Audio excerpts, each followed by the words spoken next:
भारत अपनी अर्थव्यवस्था को और ज्यादा बेहतर करने के लिए एक ऐसे कारनामे को अंजाम दे रहा है जिसके बाद भारत का व्यापार नई ऊंचाइयों पर होगा। दरअसल भारत महाराष्ट्र के पालघर जिले के बधावन में एक विशालकाय बंदरगाह का निर्माण कर रहा है जो विश्व के टॉप 10 बंदरगाहों में से एक होगा। ये पोर्ट जब पूरी तरह से बनकर तैयार हो जाएगा तो देश को ग्लोबल ट्रेडिंग में नई ऊंचाइयां दिलाएगा। एक ऐसा बंदरगाह जो भारत के प्लास्टिक उद्योग उसकी अर्थव्यवस्था को मजबूती तो देगा ही, साथ ही उसे $1 ट्रिलियन तक ले जाएगा। ऐसे में एक सवाल यह भी है कि जब भारत के पास पहले से ही बड़े बड़े बंदरगाह मौजूद है तो वह एक और पोर्ट पर पैसा क्यों खर्च कर रहा है। तो बता दें कि यह बंदरगाह भारत के सबसे बड़े पोर्ट में शामिल होने जा रहा है, साथ ही यह विश्व के सबसे बड़े बंदरगाहों में भी शुमार होगा। जो पोर्ट मुंबई के JNPT पोर्ट और मुंद्रा पोर्ट से लगभग 3 गुना तक बड़ा होने वाला है, जहां दुनिया के बड़े बड़े मालवाहक जहाज बड़ी आसानी से आ जा सकेंगे क्योंकि यह इतना गहरा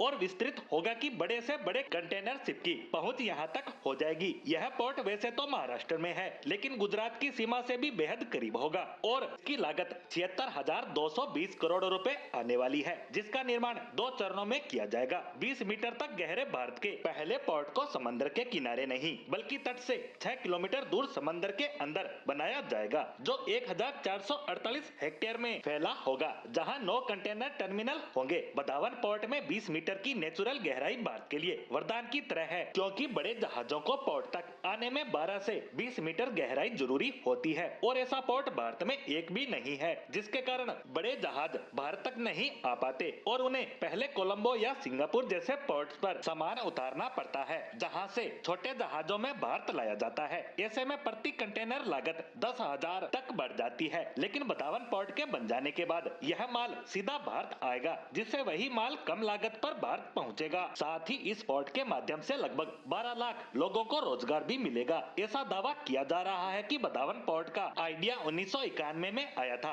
और 1997 में पहली बार महाराष्ट्र सरकार ने पर्यावरण संरक्षण को पोर्ट निर्माण का प्रस्ताव सौंपा, लेकिन इसे खारिज कर दिया गया। 2016 में फिर इस पर काम शुरू किया गया, जिसका निर्माण अब आधारशिला रखने के बाद शुरू हो चुका है। यह ग्रीनफील्ड बंदरगाह भारत का 13वां प्रमुख बंदरगाह होगा जो महत्वाकांक्षी भारत मध्य पूर्व यूरोप आर्थिक गलियारे यानी IMEEC का भी अभिन्न अंग होगा। साथ ही बंदरगाह रेल और सड़क कनेक्टिविटी से भी जुड़ा होगा, जिससे यहाँ उतरने वाले कंटेनर देश के विभिन्न हिस्सों में आसानी से पहुँच सकेंगे। यह पोर्ट भारत को भू राजनीतिक रूप से भी मजबूत बनाएगा और खाड़ी देशों यूरोप और अफ्रीका से कनेक्टिविटी को भी बेहतर करेगा। साथ ही यह भारत के मैन्युफैक्चरिंग हब बनने के सपने को भी साकार करेगा क्योंकि बड़े लेवल पर मैन्युफैक्चरिंग करने के साथ साथ उस माल को खरीदार देशों तक कम लागत पर पहुंचाना एक मुश्किल भरी प्रोसेस होती है और भारत अभी तक बेहतर ट्रांसपोर्टेशन सिस्टम को डेवलप करने में उतनी प्रगति नहीं कर पाया है। ऐसे में बधावन पोर्ट इस फील्ड में क्रांतिकारी कदम साबित होगा और इससे भारत की सामरिक ताकत भी बढ़ जाएगी।